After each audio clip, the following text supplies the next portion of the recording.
Pessoal, um grande detalhe aqui sobre leitura de arquivos em formato Excel para o R é que até o momento da publicação desse vídeo, que a gente está falando meados de março de 2024, não existe uma função nativa no R, né, do R base, para a gente fazer a leitura desses dados para dentro do programa, tá?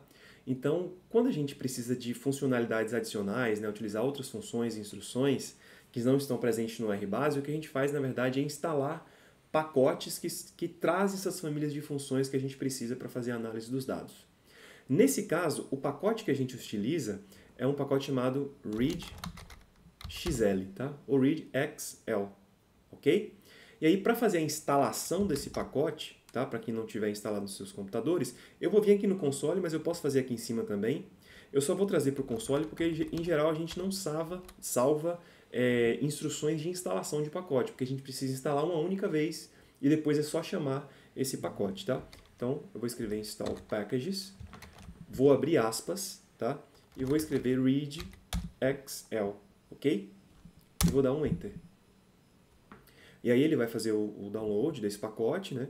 E vai fazer a instalação dele dentro da sua estrutura do R. E aí ele deu tudo correto pra gente, tá? Então, para eu trazer essas funções e deixar elas disponíveis para serem utilizadas, tá? As funções desse pacote, eu preciso dessa instrução aqui, library, certo? E aí eu não passo aspas, tá? Eu escrevo somente o nome da minha biblioteca, né, do meu pacote, do qual eu quero extrair as funções. Vou dar um Ctrl Enter, ok? Aí ele está carregando e vai trazer para a gente as funções que desse pacote vão estar disponíveis para a gente utilizar, tá?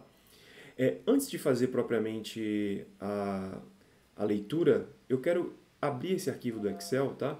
E mostrar para vocês aqui alguns detalhes, né? Veja que eu já tenho a estrutura das colunas pré-definidas, que o Excel divide em colunas. E que nesse caso aqui, essa variável distância de viagem, tá, em quilômetro, veja que a divisão decimal desse número aqui não está por ponto, tá? Ele está por vírgula. E aí a gente não tem problema nesse caso, porque a função do Excel, ela consegue fazer essa leitura e já saber que aquilo ali é um número. A gente não precisa fazer essa configuração, tá?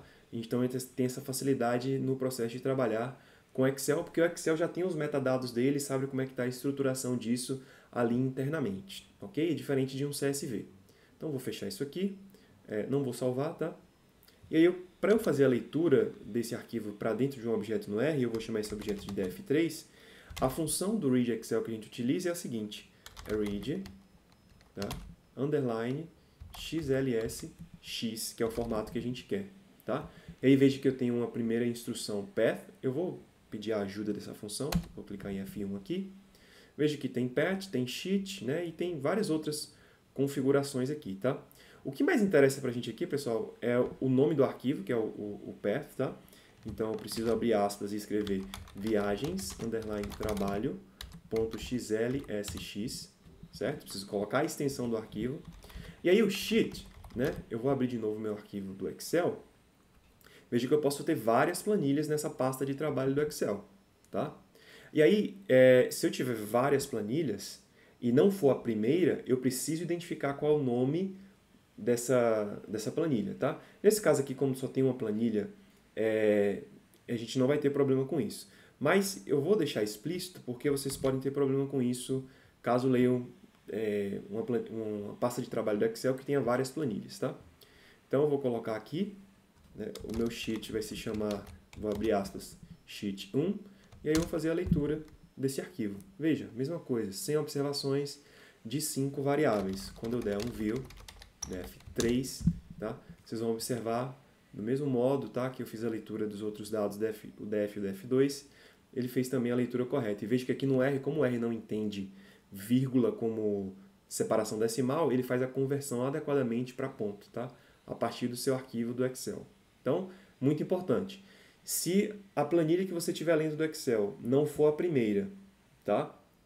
Ou não for a única, você precisa identificar qual que é o nome dessa planilha aqui, porque senão ele vai ler sempre a primeira do que vai aparecer lá no Excel, ok?